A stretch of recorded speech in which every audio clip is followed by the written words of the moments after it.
오늘 함께 은혜 받으실 말씀은 로마서 1장 16절 말씀입니다.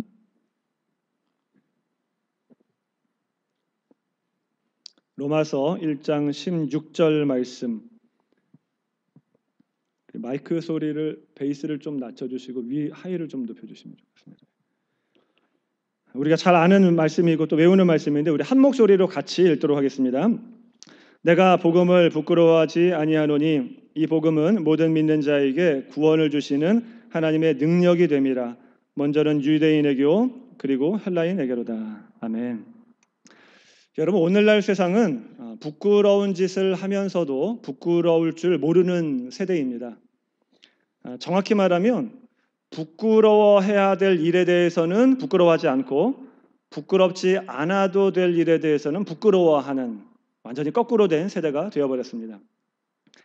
2차 세계대전 때 독일은 600만 명의 유대인들을 학살했습니다. 그때 유대인들을 이렇게 색출하여서 기차에 태우고 가스실로 보내어서 죽였던, 그거를 담당했던 사람이 여러분이 잘 아시는 나치당 친위대 소속의 아이히만이라고 하는 사람입니다. 이 사람이 나치당에게 공헌한 바가 있는데 그게 뭐냐 하면 그 전까지는 유대인들을 태워서 기차에 태워서 가스실에 가서 이제 죽였는데 가스실이 장착된 기차를 만든 거예요. 그래서 그냥 거기 타면 그냥 자동적으로 죽을 수 있게끔 그런 것들을 만들었다고 합니다. 이 사람이 1961년 예루살렘에서 전범 재판을 받게 되는데 그 재판관이 아이히만에게 이렇게 물었다고 합니다. 당신은 수백만 명의 유대인들을 죽인 것에 대해서 부끄럽지 않으십니까? 그랬더니 그 아이히만이 이렇게 대답했다고 합니다. 저는 하나도 부끄럽지 않습니다.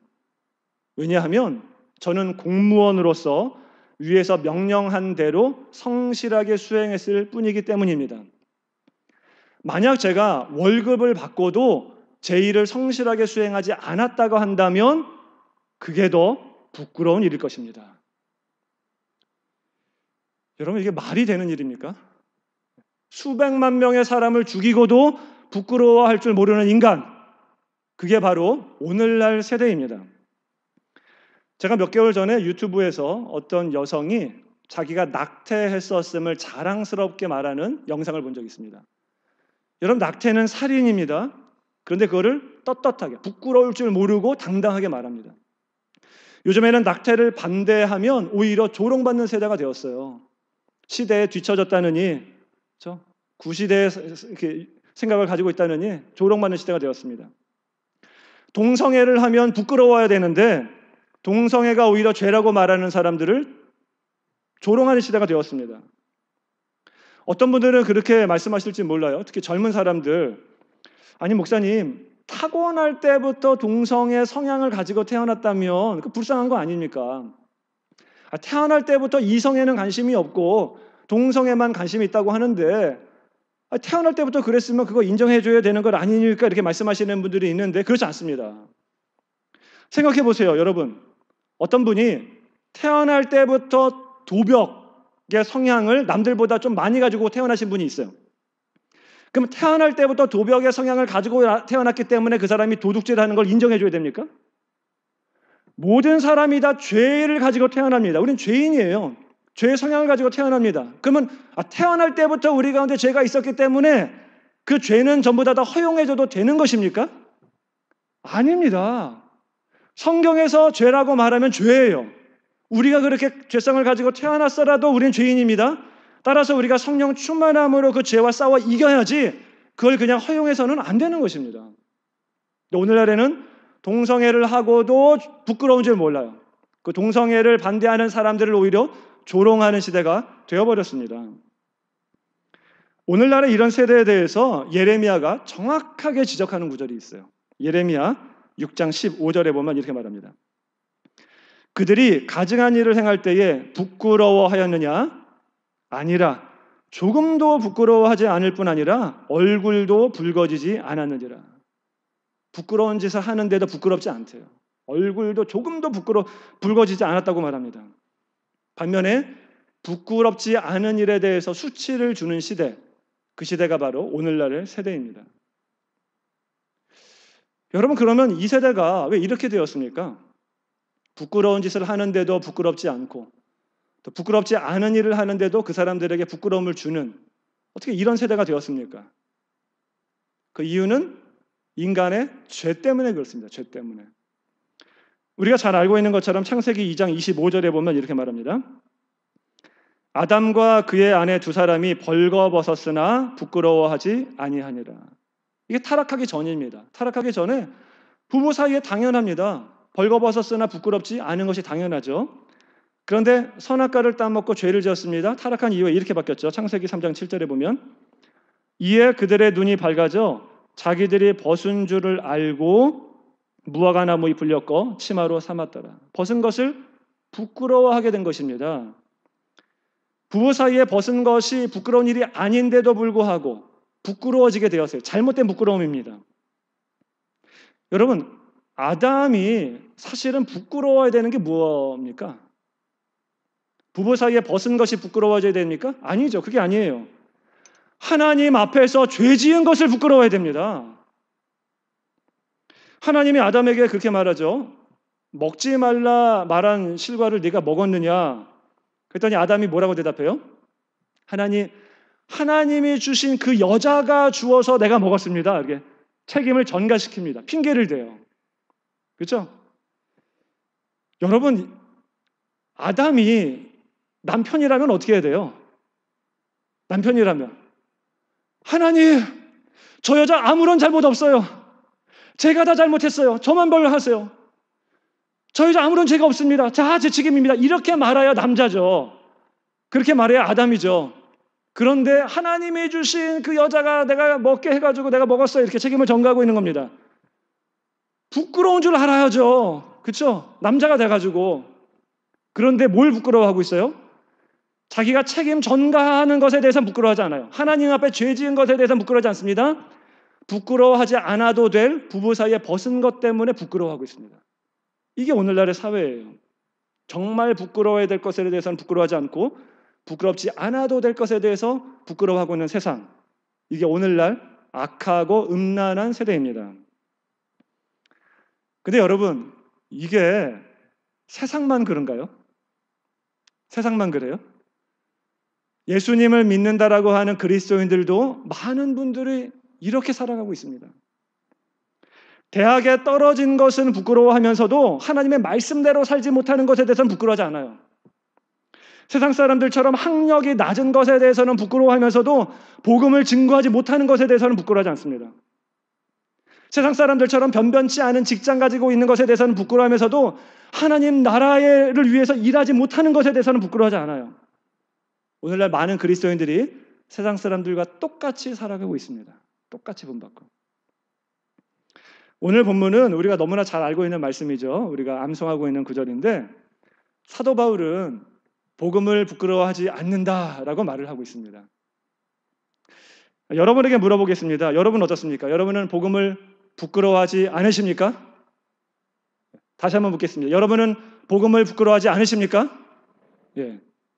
자, 그렇게 대답했다고 한다면 제가 한 가지 더 질문을 하겠습니다. 여러분이 복음을 부끄럽지 않다라고 대답했다고 한다면 과연 복음을 부끄러워할 만한 유혹을 받았던 적이 있었습니까? 복음을 부끄러워할 만한 유혹을 받은 적이 있었기 때문에 복음이 부끄럽지 않습니다라고 대답하신 것입니까? 아니면 그런 유혹이 전혀 없었기 때문에 복음이 부끄럽지 않다라고 대답하신 것입니까? 어느 쪽입니까? 복잡해요?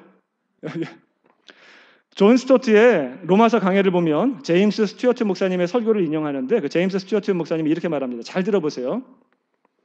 어떤 것을 부끄러워하려는 유혹을 받은 적이 없다면 그것을 부끄러워하지 않는다고 단언하는 것은 아무런 의미가 없다. 무슨 말씀인지 아시겠어요? 복음이 부끄럽다라고 하는 유혹을 한 번도 받아본 적이 없는 사람이 나는 복음이 부끄럽지 않다라고 대답하는 것은 그건 아무 의미가 없다는 거예요. 그건 진실성이 없다라고 하는 것입니다. 복음이 부끄럽다라고 하는 유혹을 받아본 사람만이 진짜로 진실되게 나는 복음이 부끄럽지 않습니다라고 말할 수 있고 그 고백이 진실될 수 있다라고 하는 것입니다. 다시 묻습니다. 여러분들 복음을 부끄러워한 유혹을 받은 적이 있었습니까? 그리고 그렇게 대답하신 것입니까? 만약 복음을 부끄러워하는 유혹을 한 번도 받아본 적이 없다라고 말한다고 한다면 그 이유는 무엇입니까? 여러 가지 있겠죠. 복음을 진짜 믿지 않아서 그래요. 복음대로 살지 않아서 그렇습니다. 오늘 본문대로 말한다고 한다면 복음을 전하지 않기 때문입니다. 복음을 그냥 전하지 않고 내 마음속에 품고만 있다면요, 이건 부끄러운 일이 아니에요. 부끄러운 일이 없죠. 그런데 복음을 전하려고 하면 이게 부끄러움이 생깁니다. 오늘 본문에서도 사도 바울이 복음을 부끄러워하지 않는다라고 말했는데 이 문맥을 보게 되면요, 그러니까 복음 자체를 부끄러워하지 않는다 이런 말도 포함되지만 문맥을 보게 되면 복음 전하는 것을 부끄러워하지 않는다 이런 의미도 포함되어 있습니다. 왜 그러냐 하면 오늘 보면 앞절을 보게 되면 이렇게 말해요. 1장 15절 보면 그러므로 나는 할 수 있는 대로 로마에 있는 너희에게도 복음 전하기를 원하노라. 복음 전하기를 원한다. 그 16절에서 이렇게 말하는데 16절에 원문에는 있는데 우리 성경에는 빠져있는 단어가 하나 있습니다. 중요한 단어. 그게 뭐냐면 제일 앞에 왜냐하면이라는 단어예요. 왜냐하면. 그래서 15절에서 내가 복음 전하기를 원하노라. 왜냐하면 내가 복음을 부끄러워하지 않기 때문이다. 이렇게 읽어야 원문적으로 읽는 것입니다. 그러니까 복음을 부끄러워하지 않는다라고 하는 말이 왜 이 배경에 왜 나오느냐? 복음을 증거하는데 왜 증거하느냐? 증거할 수 있느냐? 왜냐하면 내가 복음을 부끄러워하지 않기 때문이다.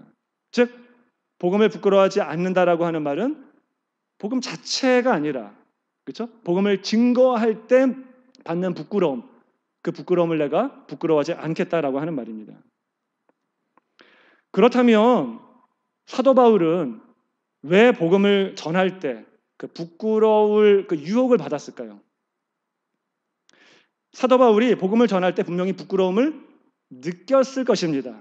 근데 그 느낌에도 불구하고 그 유혹에도 불구하고 내가 복음을 부끄러워하지 않는다라고 대답하는 거거든요. 그러면 왜 복음을 전하는 것을 부끄럽게 여겼을까요? 그 상황이 어떻게 될까요? 여러분 그 복음의 핵심이 십자가에 있는데 당시 시대 상황으로 십자가가 매우 부끄러운 일이었기 때문에 그 부끄러움의 유혹을 받은 겁니다. 그 당시 사회적 배경을 좀 이해해야 되는데 그걸 좀 설명드리기 전에 우리가 먼저 좀 이해해야 될 게 하나 있습니다. 그게 뭐냐면 그 당시 사회, 예수님 당시의 사회는요, 그 명예와 수치가 지배하는 사회였어요. 그 명예라고 하는 것은 이런 겁니다. 어떤 한 사람이 자신이 속한 사회 속에서 다른 사람들로부터 인정받는 긍정적인 가치, 이걸 명예라고 그럽니다. 그러니까 타인으로부터 받는 사회적 인정, 이게 명예입니다. 반대로 수치는 그와 같은 명예를 잃어버리거나 빼앗기거나 받지 못하는 것, 이게 수치입니다. 서구 사회는 돈을 굉장히 중요하게 생각하죠. 근데 1세기 그 당시는 명예와 수치를 굉장히 중요하게 여겼습니다. 돈보다도 더 중요하게 여겼던 것이 명예와 수치였어요. 모든 생활 패턴이 명예와 수치에 따라 움직이는 사회입니다. 사실 우리나라에도 이런 문화가 있죠. 그래서 예전에 어떤 분이 그러시더라고요. 한국에서 버스를 타고 가는데 버스가 이렇게 흔들리잖아요. 그러다가 넘어졌어요. 넘어지게 너무 창피한 거야. 그래서 그 다음 정류장이 자기가 내릴 정류장이 아닌데 그냥 내렸대. 왜냐면 너무 창피해가지고. 그런 게 바로 그 명예와 수치가 중요하다라고 하는 것을 반영하는 문화입니다. 예수님 당시에는 우리가 느끼고 있는 것보다 훨씬 더 강한 명예와 수치가 지배하는 사회였습니다. 이런 문화가 오늘날 이슬람권에도 남아있죠. 여러분들 그 명예살인이라고 하는 거 있죠. 성적으로 타락하거나 아니면 복장이 좀 단정하지 못하거나 아니면은 배교를 한다거나 이러면 집안의 수치다, 또 공동체의 수치다 그래서 그 사람을 죽여도 되는 거예요. 명예가 더 중요한 겁니다. 수치를 참을 수가 없는 것입니다. 수치 당하는 것보다 차라리 죽이는 게 더 낫다라고 생각하는 겁니다. 이게 명예살인이죠. 그와 같은 사회가 바로 예수님 시대 당시의 사회였어요. 그 당시에. 그런 명예와 수치가 지배하는 사회 속에서 십자가라고 하는 것은 대단히 부끄러운 것입니다. 수치가 되는 거예요. 왜 그런지 제가 설명드릴 텐데, 예수님 당시에 그 인구 구성원을 보게 되면요, 크게 세 부류로 나눌 수가 있어요. 어떻게 나누냐면 로마인들, 그리고 유대인들, 헬라 사람들, 그 당시 그 나라를 지배하던 로마 사람들, 또 이스라엘과 팔레스타인 지역 근교에 살았던 유대인들, 그리고 문화적으로 보면 헬레니즘이었잖아요. 헬라인들로 나눌 수 있습니다. 오늘 본문도 15절부터 보게 되면은 로마에 가서 복음을 전하기를 원하는 로마 사람들이 나오고 유대인들에게, 헬라인들에게 나오죠. 또 예수님께서 십자가에 달려 돌아가실 때 죄패에 유대인의 왕이라고 썼는데 그 언어가 어떤 것으로 기록되어 있었습니까?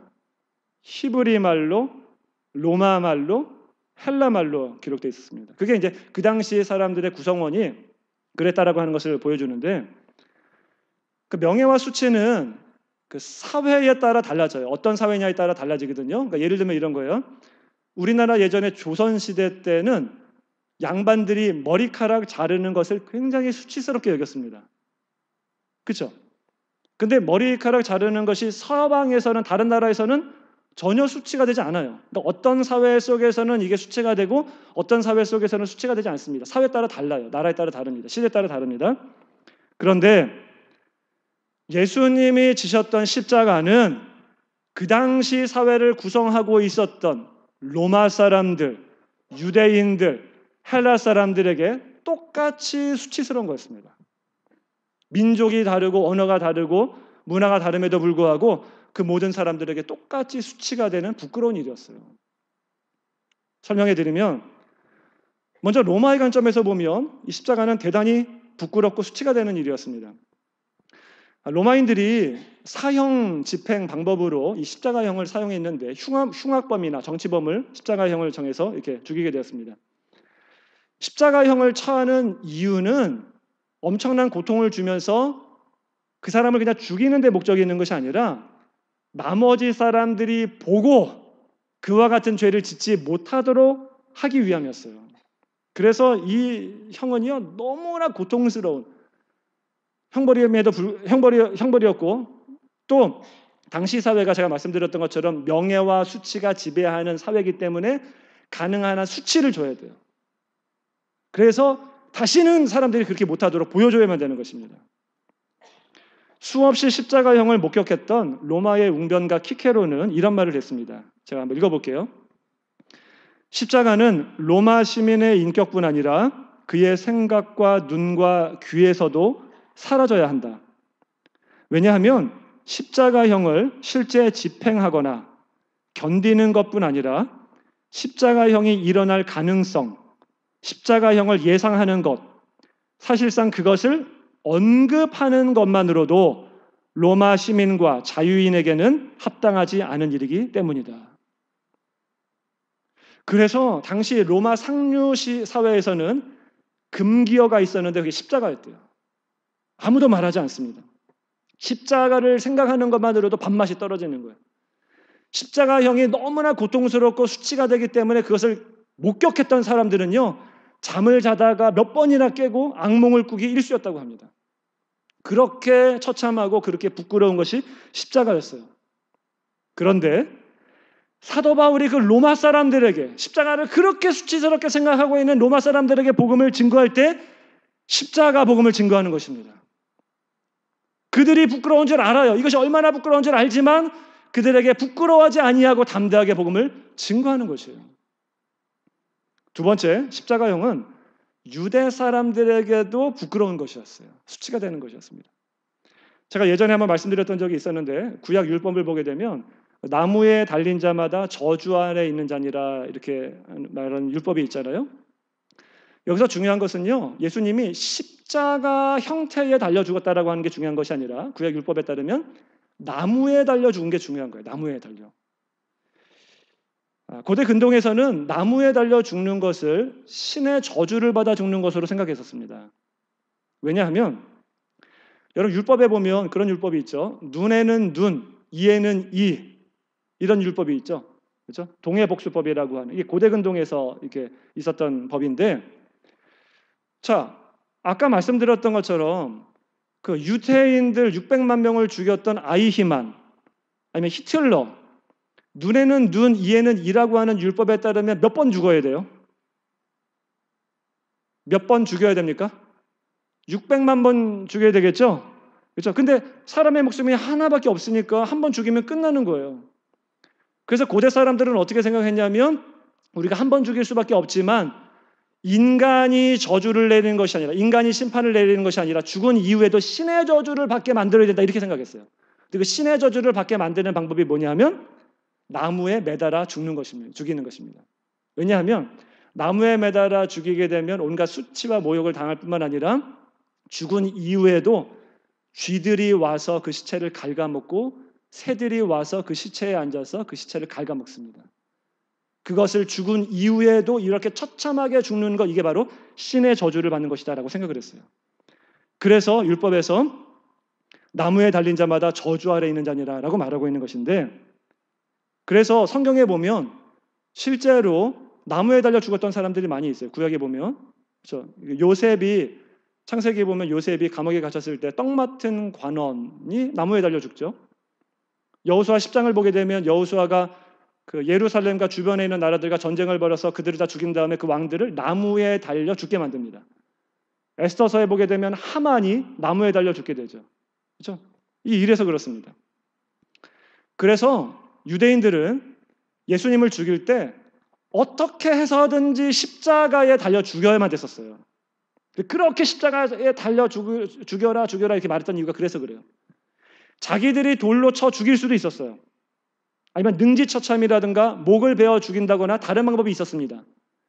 근데 유대인들의 입장에서는 반드시 예수는 십자가에 못 박아야 되는 거예요. 나무에 달아 죽어야 되는 거예요. 왜요? 구약율법에 나무에 달린 자마다 저주 아래 있다라고 말하기 때문에 그렇게 만들어야 예수 추종자들을 없애버릴 수 있기 때문에 그래요. 이 사람은 순교자가 아니라 선지자가 아니라 저주받은 하나님의 저주를 받은 사람이라고 여길 수 있기 때문입니다. 유대인들에게 나무에 달려 죽는 것은 가문의 수치였습니다. 부끄러운 일이었습니다. 그냥 죽는 게 아니라 하나님의 저주를 받아 죽는 것으로 여겼기 때문에 그래요. 그래서 초대 교회 교부 중에 오리게네스는 가장 수치스러운 죽음의 형태가 바로 십자가다 이렇게 말해요. 가장 수치스러운 죽음의 형태, 십자가래요. 십자가는 수치스러운 것이었습니다. 근데 예수님께서 그 십자가에 달려 죽으셨어요. 사도 바울이 유대인들에게 복음을 전합니다. 근데 유대인들에게 복음을 전할 때도 그들이 그렇게 가문의 수치로 여기는 십자가를 배제하지 않았어요. 담대하게 십자가의 복음을 외쳤습니다. 나는 복음을 부끄러워하지 아니한다라고 하면서 복음을 증거했습니다. 마지막 세 번째, 헬라인들의 관점에서도 십자가는 대단히 수치스러운 일이었어요. 당시 헬라 철학은요 이원론이 팽배해 있었는데 쉽게 말하면 이런 겁니다. 영은 고귀한 것이고 육은 속한 것이다 라고 하는 것이죠. 이런 헬라 철학적 입장에서 보면 고귀한 영이신 하나님이 속된 육을 입고 이 땅에 오셨다? 이게 말이 안 되는 거예요. 게다가 하나님이 십자가에 달려 죽으셨다? 이건 말이 안 되는 겁니다. 이건 헬라 철학적으로 보게 되면 우스운 일이에요. 이거는 초등학생 수준의 얘기를 하고 있는 겁니다. 부끄러운 일입니다. 그래서 성경에도 보면 헬라인들에게는 복음이 미련한 것이다 이렇게 말하잖아요. 미련한 것이, 부끄러운 것이었습니다. 차재승 교수의 십자가, 그 신비와 역설이라고 하는 책을 보면 이렇게 말합니다. 잘 들어보세요. 십자가는 결코 인간이 원하는 이야기가 아니다. 인간이 만들어낼 수 있는 스토리도 아니다. 십자가는 하나님을 그리 잘 믿었던 유대인들이 스캔들처럼 꺼리는 이야기요. 플라톤과 아리스토텔레스를 배출한 헬라인들이 도저히 이해할 수 없는 바보 같은 이야기다.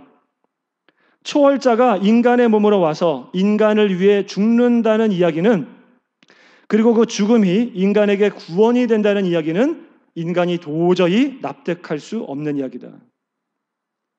그러니 사도 바울이 헬라인들에게 복음을 전할 때도 그들에게는 이것이 너무나 부끄러운 일인 줄 알면서도 사도 바울은 그 복음을 부끄러워하지 않고 담대하게 전했던 겁니다. 사도 바울도 그걸 너무나 잘 알고 있었어요. 이 사람들이 이 복음을 듣는 대상들이 이게 얼마나 부끄러운 일인지 잘 알고 있었습니다. 그러나 타협하지 않고 십자가 복음을 담대하게 증거했습니다. 희한한 것은 사도 바울뿐만이 아니라 신약의 저자들까지도 그 당시 사람들이 그렇게 부끄러워하는 십자가 좀 숨기고 싶을 거잖아요.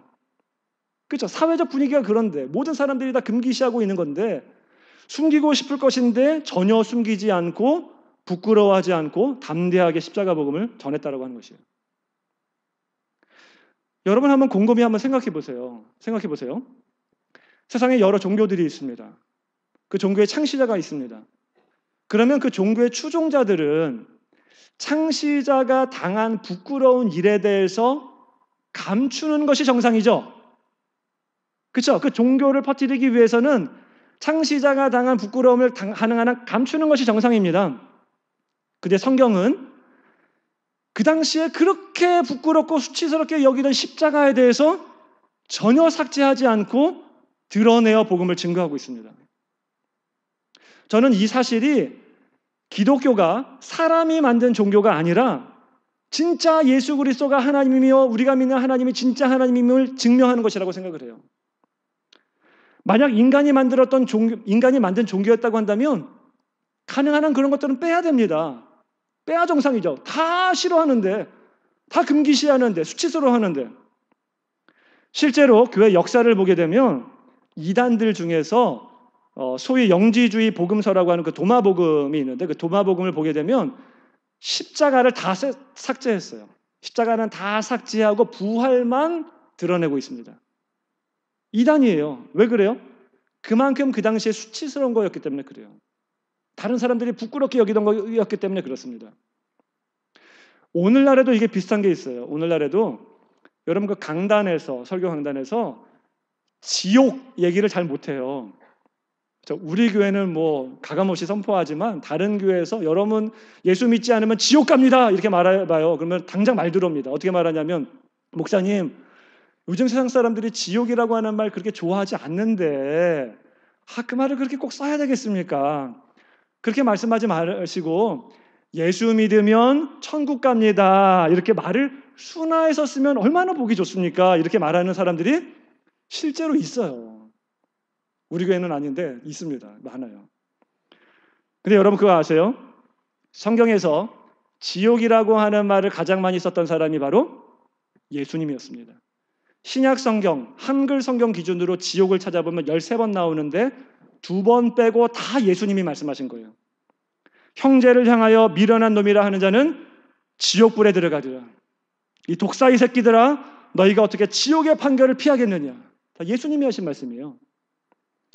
지옥이라고 하는 단어만 찾아서 그렇지 음부라거나 바깥 어두운 데라거나 지옥을 가리키는 또 다른 말들을 찾아보면 훨씬 더 많습니다. 성경에 많이 나와요. 근데 요즘 사람들이 지옥이라고 하는 말을 좋아하지 않기 때문에 강단에서 지옥이라는 말을 많이 하지 않아요. 예수님 당시의 십자가라고 하는 것이 바로 그와 같은 것입니다. 그래서 제가 생각할 때는 당시 그 사도 바울이 복음을 증거할 때 분명히 이랬던 사람들이 있었을 것 같아요. 뭐 성경에 나오진 않지만 제 추측입니다. 이랬었던 사람이 있을 것 같아요. 아니 사도 바울 선생님 십자가라고 하는 말이 로마 사람들에게는 금기어고 유대인들은 그렇게 저주스럽게 생각하고 헬라 사람들 생각할 때는 그렇게 미련한 것이고 부끄러운 일인데 그 십자가라는 말은 좀 빼고 예수님이 죽으셨다가 부활하셨습니다. 이렇게 순화해서 말씀하시면 안 되는 것입니까? 이렇게 말했던 사람이 분명히 있었을 거예요. 성경에 나오지 않습니다. 분명히 있었을 겁니다. 그러나 사도 바울은 십자가 복음을 담대하게 증거했어요. 만약에 사도 바울과 제자들이 성령의 감동하심을 받지 않았다고 한다면 당시 사람들이 그렇게 금기시하고 부끄럽게 여기던 십자가라고 하는 단어를 다 뺐을 거예요. 그러나 우리가 성경을 보면 알다시피 사복음서의 4분의 1가량이 다 십자가 내용이에요. 십자가 내용. 빼지 않았어요. 사도 바울이 전했던 복음, 사도 바울이 썼던 서신서들의 대부분의 핵심 내용이 뭐냐? 그게 십자가였습니다. 당시 사람들이 그렇게 부끄럽게 여기던 것을 빼지 아니하고 숨기지 아니하고 담대하게 부끄러워하지 아니하고 전했다라고 하는 것이에요. 자, 그렇다면 사도 바울이 당시 사람들이 그렇게 부끄럽게 여기던 십자가를, 그 복음을 부끄러워하지 아니하고 담대하게 증거할 수 있었던 이유는 무엇입니까? 그 이유는 무엇입니까? 자, 오늘 본문 1장 16절 다시 한번 보겠습니다. 같이 한번 읽어보겠습니다. 자, 시작. 내가 복음을 부끄러워하지 아니하노니 이 복음은 모든 믿는 자에게 구원을 주시는 하나님의 능력이 됨이라. 먼저는 유대인에게요, 그리고 헬라인에게로다. 여기에 원문에는 있지만 빠져있는 단어가 하나 더 있어요. 그래서 원문대로 제가 한번 읽어보면 이렇게 됩니다. 아까 말했던 것처럼 왜냐하면 내가 복음을 부끄러워하지 않기 때문입니다. 근데 복음을 부끄러워하지 않는 이유는 왜냐하면 이 복음은 모든 믿는 자에게 구원을 주시는 하나님의 능력이 되기 때문입니다. 왜냐하면이 빠져 있어요. 왜냐하면. 여러분, 복음이 능력인 이유가 왜 그렇습니까? 모든 믿는 자에게 구원을 주시기 때문에 그래요. 공로가 아니에요. 자격이 아닙니다. 믿는 자들에게 구원을 주기 때문에 이게 능력이 되는 것입니다. 제가 어렸을 때 그 주일학교 때 불렀던 찬양 중에 좋아하는 찬양이 있어요. 뭐냐 하면 돈으로도 못 가요 하나님 나라, 힘으로도 못 가요 하나님 나라, 거듭나면 가는 나라 하나님 나라, 믿음으로 가는 나라 하나님 나라. 감동적이지 않아요? 감동이 없으세요? 돈이 아니래요. 힘이 아니래요. 그렇죠? 거듭나면 믿음으로 가는 나라래요. 너희가 그 은혜를 인하여 믿음으로 말미암아 구원을 받았나니 이것이 너희에게서 난 것이 아니요 하나님의 선물이라. 행위에서 난 것이 아니니 누구든지 자랑하지 못하게 하려 함이니라. 우리의 공로가 아니에요. 자격이 아니에요. 믿기만 하면, 거듭나기만 하면 구원받는데요. 그게 십자가의 복음입니다. 여러분, 아까 말씀드렸던 아이히만과 같은 사람도 구원받을 수 있습니까? 히틀러 같은 사람도 구원받을 수 있습니까? 600만 명을 죽인 그런 사람도 구원받을 수 있습니다. 회개하고 거듭나서 예수 그리스도를 믿기만 하면 구원받는 거예요. 그래서 복음을 정말 만난 사람은 이런 고백이 나올 수밖에 없습니다. 십자가 앞에서 이런 고백이 나올 수밖에 없어요. 하나님, 내가 바로 아이히만과 같은 사람입니다. 내가 바로 히틀러 같은 사람입니다. 내가 그와 같은 환경 속에 살지 않아서 그렇지 내 안에 아이히만이 있고 내 안에 히틀러가 있습니다. 그런데 이렇게 엄청난 죄인을 믿음으로 주님 구원해 주셨군요. 이 고백을 할 수밖에 없는 것입니다. 여러분, 사실 사도 바울이 히틀러와 다를 게 뭐가 있습니까? 아이히만과 다를 게 뭐가 있어요? 수많은 그리스도인들을 핍박하고 죽였던 사람이 바로 사도 바울입니다. 예수 그리스도를 부인하고 그를 믿는 자들을 죽였던 사람이 바로 사도 바울이에요. 근데 그런 죄인도 예수 그리스도를 믿음으로 말미암아 구원을 받았습니다. 그 은혜가 너무나 큰 거예요. 난 자격이 없는데, 나의 공로가 아무것도 아닌데 나 같은 죄인을 위해서 십자가에 달려 돌아가신 예수 그리스도의 그 은혜가 너무나 큰 겁니다. 그 복음의 능력이 너무나 크기 때문에 내가 당하는 부끄러움이 아무것도 아닌 것이 되는 거예요. 많은 사람들이 그 십자가를 부끄러워하고 수치스럽게 생각하지만 이 부끄럽게 여기는 이것보다 주님의 은혜가 너무나 큰 거예요. 그 복음의 능력이 너무나 큰 겁니다. 그래서 사도 바울이 나는 복음을 부끄러워하지 않는다라고 말하고 있는 것입니다. 여러분, 예수님도 우리를 구원하기 위해서 부끄러움을 개의치 아니하셨다라고 말하고 있어요. 히브리서 12장 2절에 보면 이렇게 말합니다.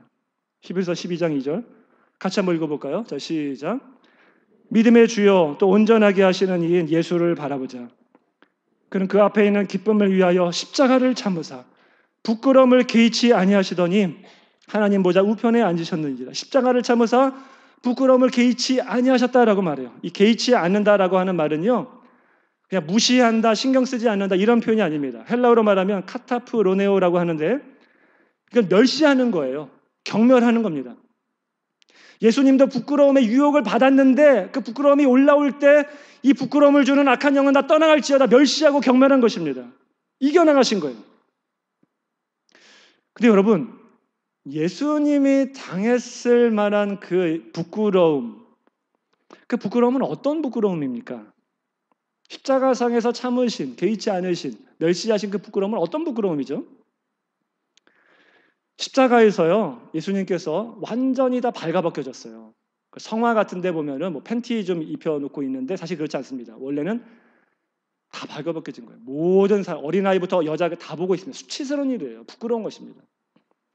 그리고 아까 말씀드렸던 로마인들이 느꼈을 수치, 유대인들이 느꼈을 부끄러움, 헬라 사람들이 느꼈던 부끄러움을 다 받으신 거예요. 다 받으신 겁니다.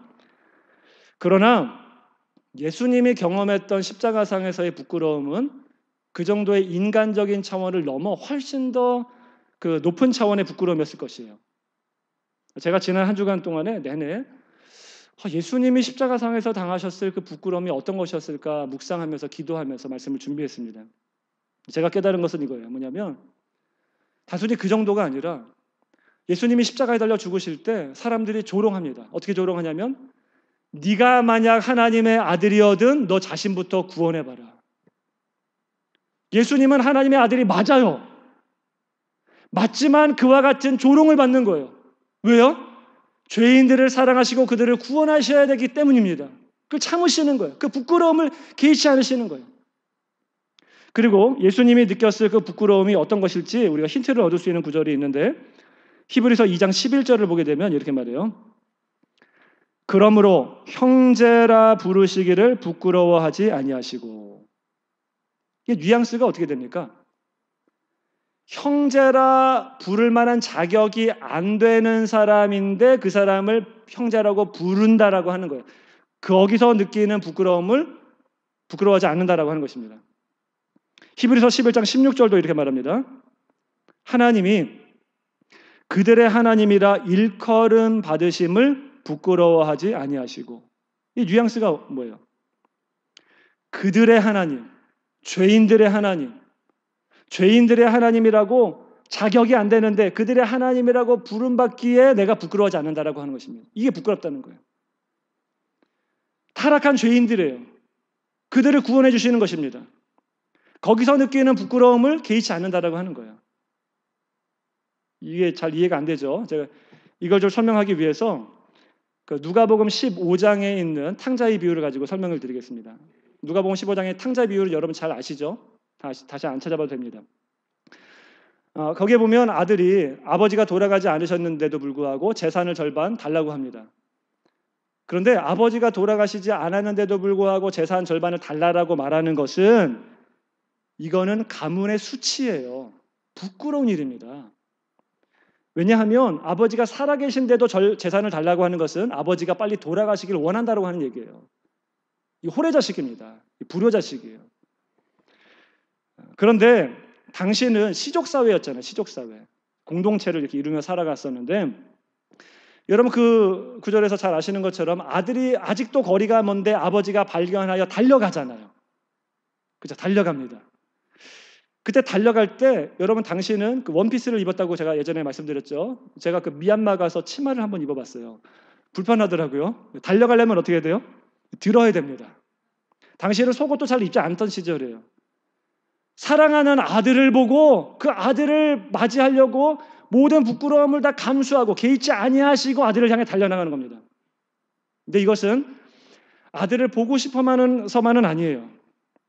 아까도 말씀드렸던 것처럼 그 당시는 명예와 수치가 지배하던 사회였습니다.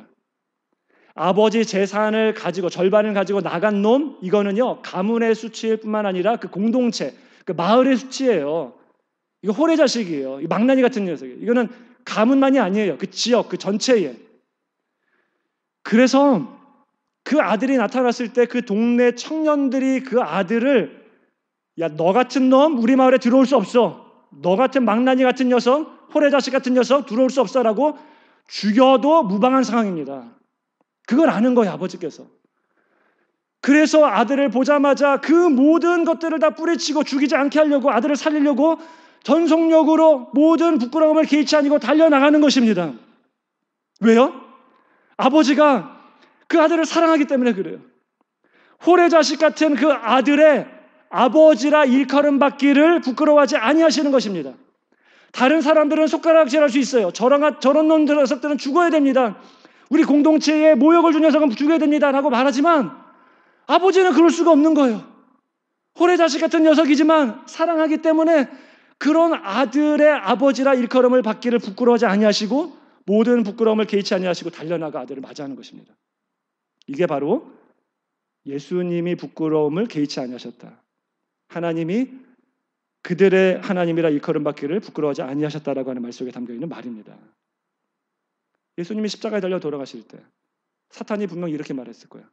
예수님, 하나님, 저런 인간들을 구원하실 수 있습니까? 아이히만과 같은 히틀러 같은 저런 죄인을 구원하실 수 있어요? 부끄럽지도 않으세요? 부끄럽지 않으세요? 그렇게 당하는 부끄러움을 주님께서 개의치 아니하시고 사랑하는 죄인들을 위해 십자가에 달려 죽으셨다고 하는 것입니다. 여러분은 무엇을 부끄러워하십니까? 이 세상을 살아가시면서 무엇을 부끄러워하며 살고 계세요? 저도 좀 부끄러웠던 적이 있는데 제가 영어 발음이 좋지 않잖아요. 그렇죠? 네. 제가 미국에서 태어났던 것도 아니고 1.5세도 아니고 나이 많아서 왔으니까 또 제가 영어의 달란트도 있는 것도 아니고 좀 부끄러웠던 적이 있었습니다. 지금은 많이 극복됐는데 몇 년 전에 인도 선교를 갔는데 제가 큰 위로를 받은 적이 있었습니다. 그게 뭐냐면 인도 사역자 중에 아난드가 있어요. 그때 이제 아난드가 통역을 해줬었는데 그 아난드가 그 인도 델리 신학교가 있잖아요. 그때 그 신학교에서 댄전도사님이 가서 이제 강의를 했던 적이 있었었는데 그때 앉아서 수업을 듣던 그 사역자였어요. 근데 아난드가 저한테 솔직히 고백하더라고요. 그게 뭐냐면 댄전도사님이 와서 강의를 하는데 2달 동안 하나도 못 알아들었대요. 발음이 너무 좋아가지고 하나도 못 알아들었대요. 그냥 아는 척하고 2달 동안 가만히 앉아 있었던 거예요. 나만 그런가 하고 옆에 사람들한테 물어보니까 다 그러고 있었어. 2달 동안 그냥. 컴플레인을 잘 못하잖아요. 착해가지고. 그래서 그냥 그러고 있다가 어떻게 말을 해가지고 나중에는 이제 천천히 말하고 그래서 알아들었다고 하는데 아난드가 저에게 그러더라고요. 댄조도사님 영어는 못 알아듣겠는데 목사님 영어는 100% 알아듣겠다고. 어쩜 그렇게 영어를 잘하시냐고. 여러분 혹시라도 영어 때문에 선교 못 가시겠다고 하는 분들은요 걱정할 필요 없어요. 걱정할 필요 없습니다. 네. 거기 가면 다 잘하게 돼요. 잘 안 들리면 그냥 복음만 전할 수 있잖아요. 좋아요. 그래서 다 지원하시기 바랍니다. 여러분 영어 못하는 게 부끄러운 게 아닙니다. 영어 못하는 게 부끄러운 게 아니에요. 예수 그리스도의 십자가의 복음을 전하지 않는 것이 부끄러운 일입니다. 여러분 세상을 살아가면서 무엇 때문에 부끄러워하세요? 가난이 부끄러우세요?